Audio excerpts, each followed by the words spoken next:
I needed to own my own voice, my own story.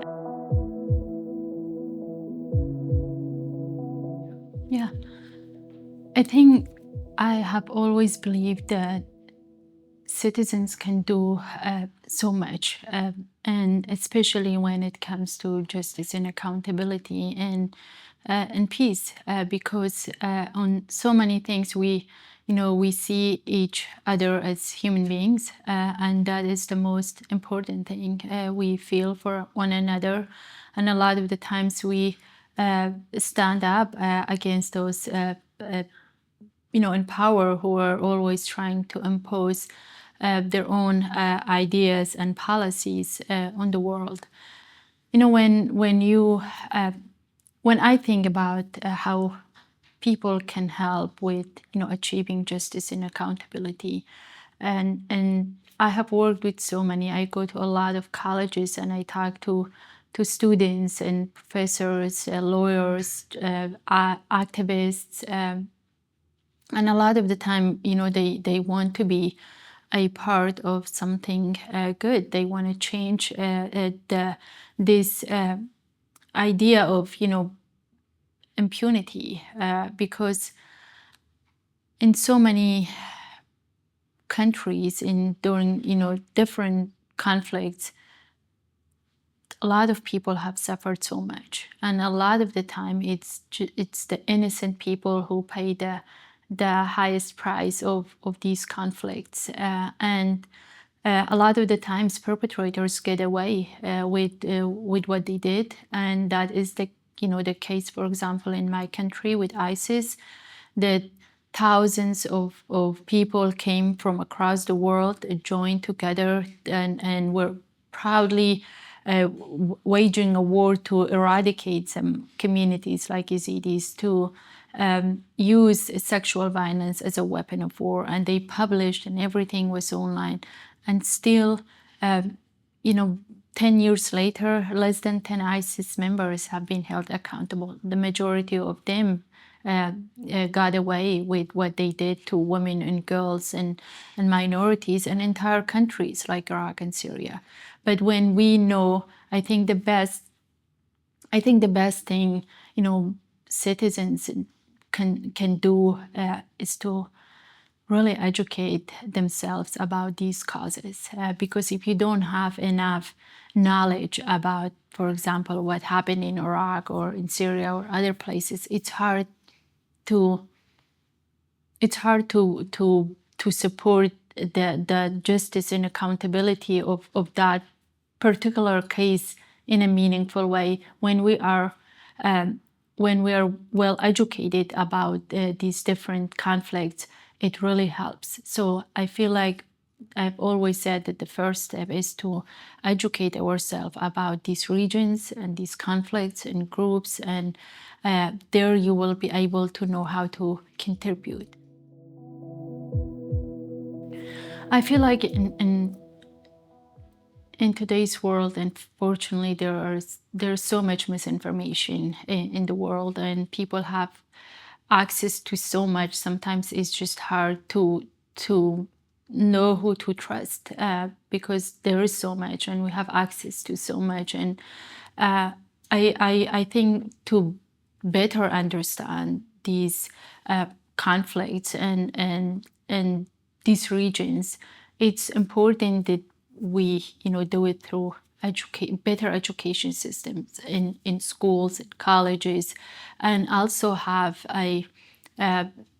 being open to listen to people from other parts of the world. I think for me, it's so important to listen to others who have different perspectives and came from different parts of the world. They have a different message, and that is why I've always said, for example, even with politicians and the international institutions, sometimes they think that one solution could fit the whole Middle East, but Iraq is so different from Syria. Syria is different from Lebanon.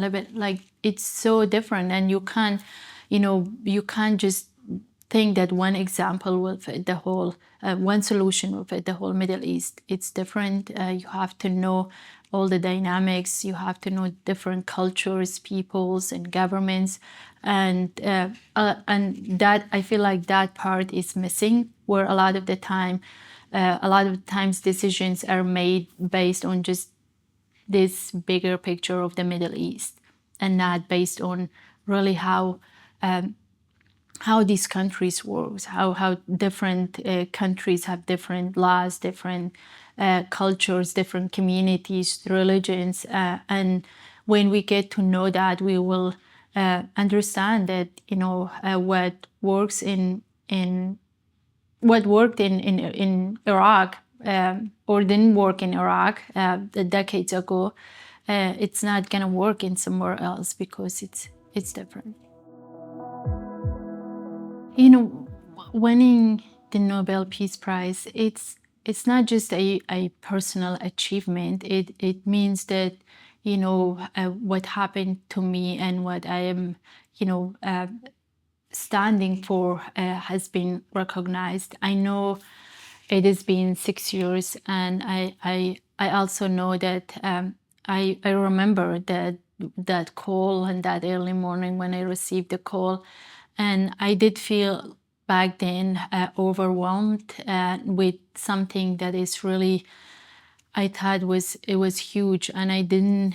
Yes, I've dedicated my life to this work and justice and accountability and survivors of sexual violence, but I also always try to remind myself that at the end I'm a human being that has suffered so much, and also can do what I really believe in it. And I feel like suddenly there was so much a lot of expectations that came with the prize, and I didn't want that to change me as a person, as someone who believes in this cause, and I wanted to be able to do my work the way I wanted with Nobel. And I think what was really unique about Nobel is that they really they recognized my work and my mission to end the use of sexual violence as a weapon of war.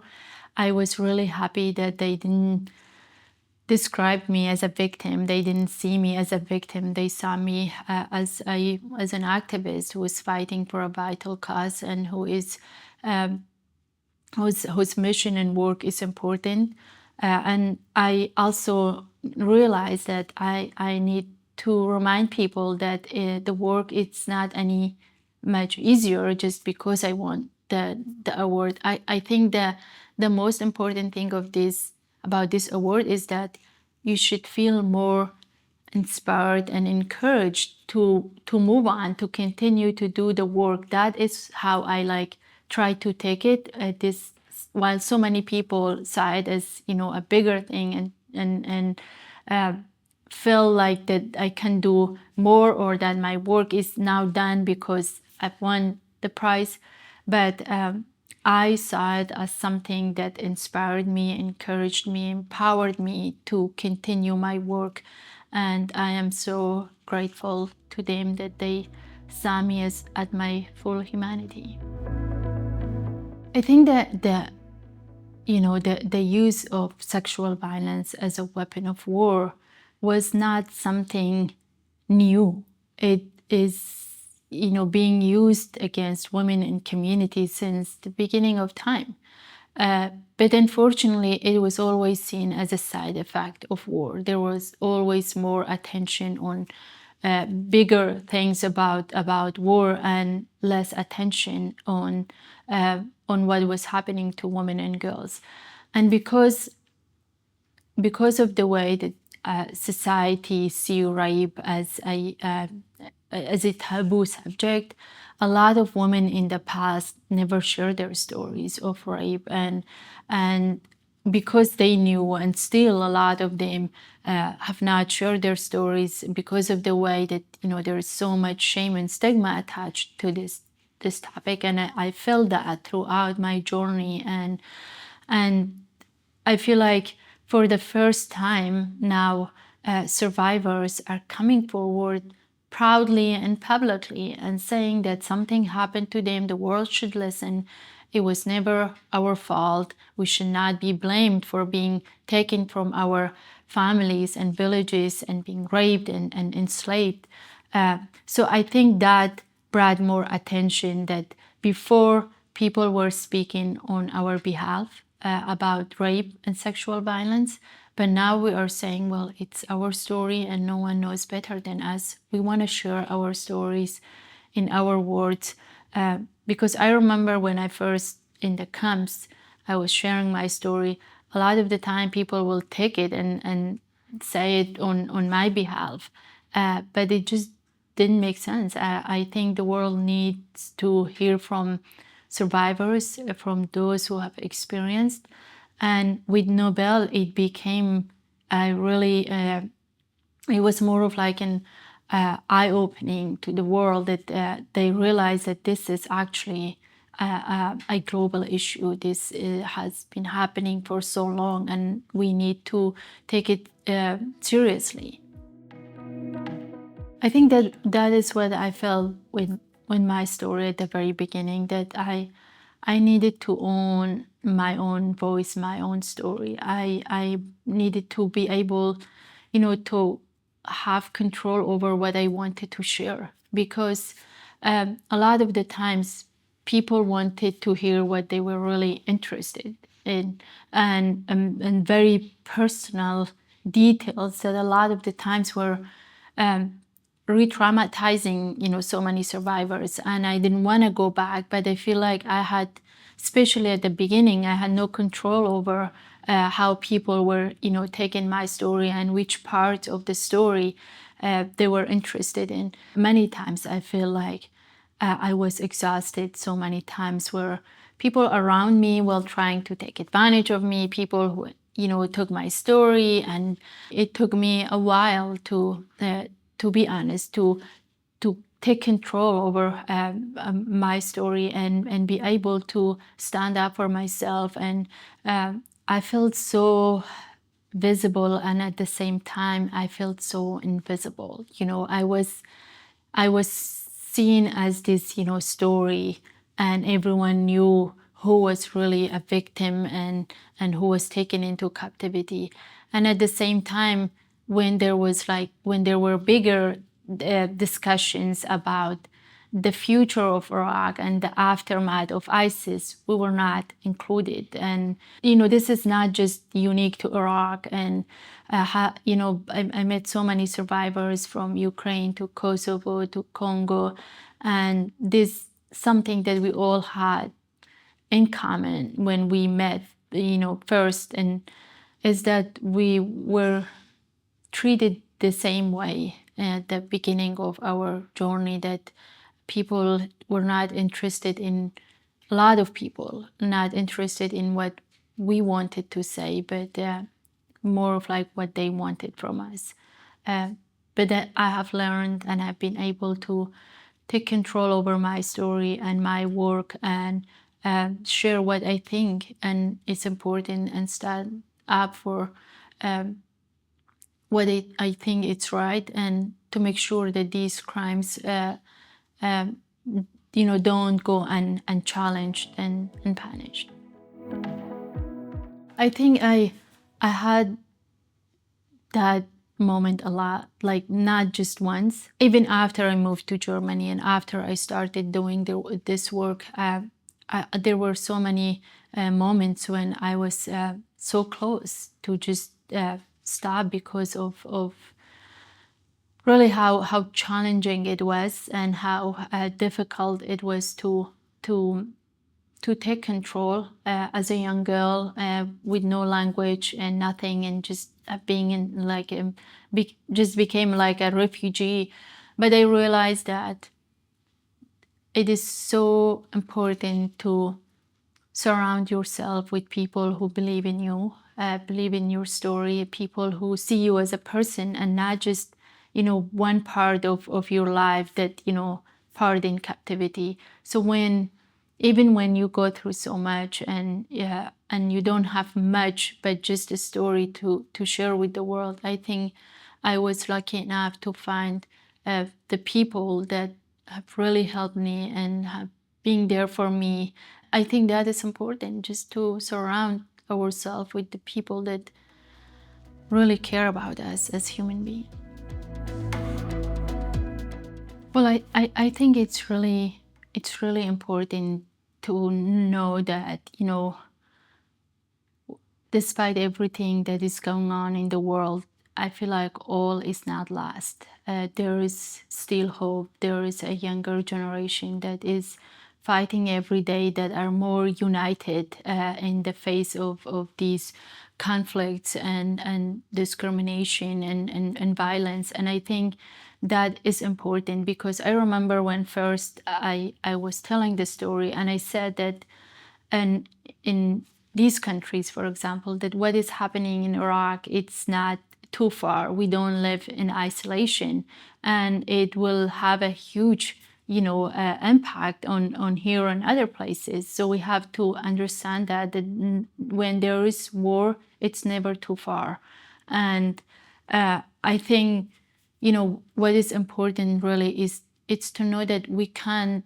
Yeah, we hear so much. We unfortunately a lot of the time we only see the bad things that are happening, and you just feel hopeless. And I feel that sometimes, some days. But I think it's so important that we understand that we can't just stop fighting for peace and justice and accountability. And we have, if you walk by and look at the wall here and all the people that have been recognized by this committee throughout since the beginning of it, there are so many of them who've gone through so much before we were born, and did so much for the previous generations, and their lives were not much easier in many places than what is happening right now. But they continue to fight. They continue to work together and lift up, the most vulnerable. So that is what we need. You have to, if we look back at history, there have been so many people who dedicated their lives to peace, and so we need to follow in their footsteps and make sure that. Something I think about it a lot is that I know none of us will be here forever, but what we do really for the world will live forever. And I think every one of us has the power to do something, to unite in the face of evil. And when we unite, I think nothing can stop us from bringing about change, for making peace, for living together. And that is what we really need. I think I find joy in simple things, being able to cook a meal with my family, listen to their stories, especially nieces and nephews. I love taking long walks with my husband, and we just talk about the world and how grateful we are to be alive, even though it's a very difficult and dangerous times. But I do a lot of at-home makeup and hair for my nieces, for myself, just a lot of simple things. It's important to keep working and fighting, because I know my mother was everything to me growing up in a small remote village. She raised 11 children on a small farm. She never went to school. She never got any support outside of the family.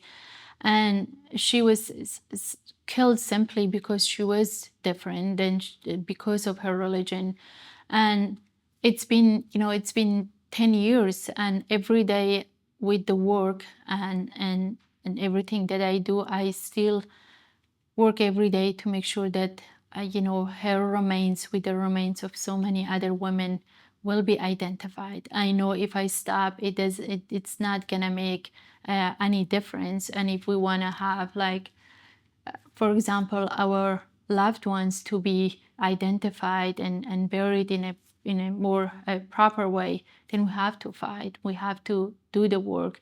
And since I have been doing this work, on one hand, I'm doing the work that I believe it's so important, and it's important to be heard. It's important to be shared. But on the other hand, I also have family members in captivity as I speak now. I have family members, their remains are in a building in Baghdad, not been identified. My home, my entire village is so empty that everything you see, the only thing you see when you enter the village is this huge cemetery of all the people that were killed. But every time I go back to my village, I am more reminded of all the people like my mom who came before me and worked so hard and raised children and passed on the culture, the tradition, the religion. And every time I go, even though it's an empty village and almost every man in that village was killed, I'm still inspired to do this work because of what they taught me, and I know how much they sacrificed so that we can have a better life.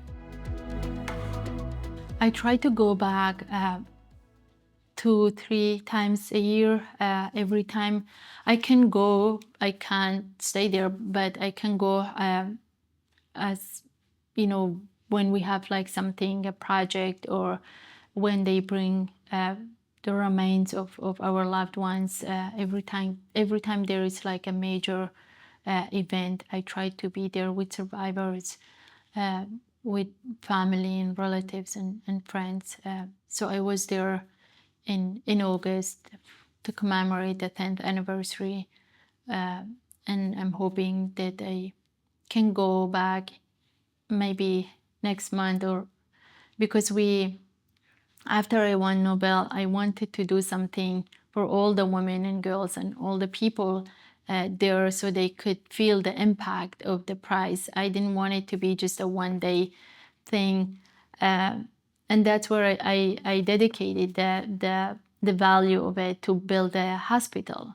And even though it was not enough to build a brand new hospital, President Macron supported the rest of it, and now it's finished. It's just the equipments that are. It's taking more time, longer to deliver the equipments, and the region has never seen anything for like a healthcare system in there, and it's going to provide healthcare support to hundreds of thousands of people. So I really wanted something where people go in and get support, know the story, because I know this story. It's the story of so many girls who didn't survive and didn't had the chance to share their stories. But I'm hoping that the next generation and anyone who go to that region, when they go to that hospital, they would feel the power of Nobel and the story and how it all started. Yeah. I think growing up in Iraq, where as long as I remember, there was something war in Iraq, and same with my parents and my siblings. But we always try to define peace as in our own way of like being able to live together with other people, and not being afraid of practicing your own religion, and not being afraid of who you are. I think that was always important. A peace could mean so many things, personal or like general, but I feel like the most important thing about peace, when I think about peace, is this, like this world is so big that we can all live in peace together. We don't have to to know everything about one another, but we can always try to accept one another, our differences, our what we have in common and what we don't have. And as long as we accept people for who they are, I think that is peace. To me, that's what it means, because a lot of that is happening in the world today, it's that people can't accept one another, and whether it's the religion that is the reason, or the color, or the whatever it is, but it's so hard for me to imagine a world that is so peaceful without accepting one another. I think we can have lasting peace when we are really happy to be neighbors with others, to be open about other cultures and religions. And that can also, I feel like, can only happen through better education systems and economic opportunities, but also the being open to hear about others. Yeah. A specific moment about being here in December of 2018 is that I didn't brought a lot of clothes, and I didn't know it was that cold. And then they put a concert outside where Mukwege and I, we were looking at one another, and I didn't know what they were singing. I didn't know what was happening. I just wanted to get warmer. It was so that memory, I can't. It's always there. Every time I think about Nobel, I'm like, yeah, that night when we were dying of cold, and I almost died. It was so cold. Yeah, but I don't know whose ideas was, but it was a peaceful idea, but not the best idea. So then I think they noticed that I was just I couldn't take it, and they brought me a blanket. It just didn't help. It was so cold. Like, I grew up in Iraq. It's so different, and I know in Germany I've seen cold and stuff, but that was, I think, a lesson that, okay, you won Nobel, then you have to take this to the challenge. And it was so cold. Yeah. I may not, be here every year, but it's a home. It's a story that a recognition that I'm just so proud of. And I still explain it to my family who are in Iraq, what it is really. But yeah,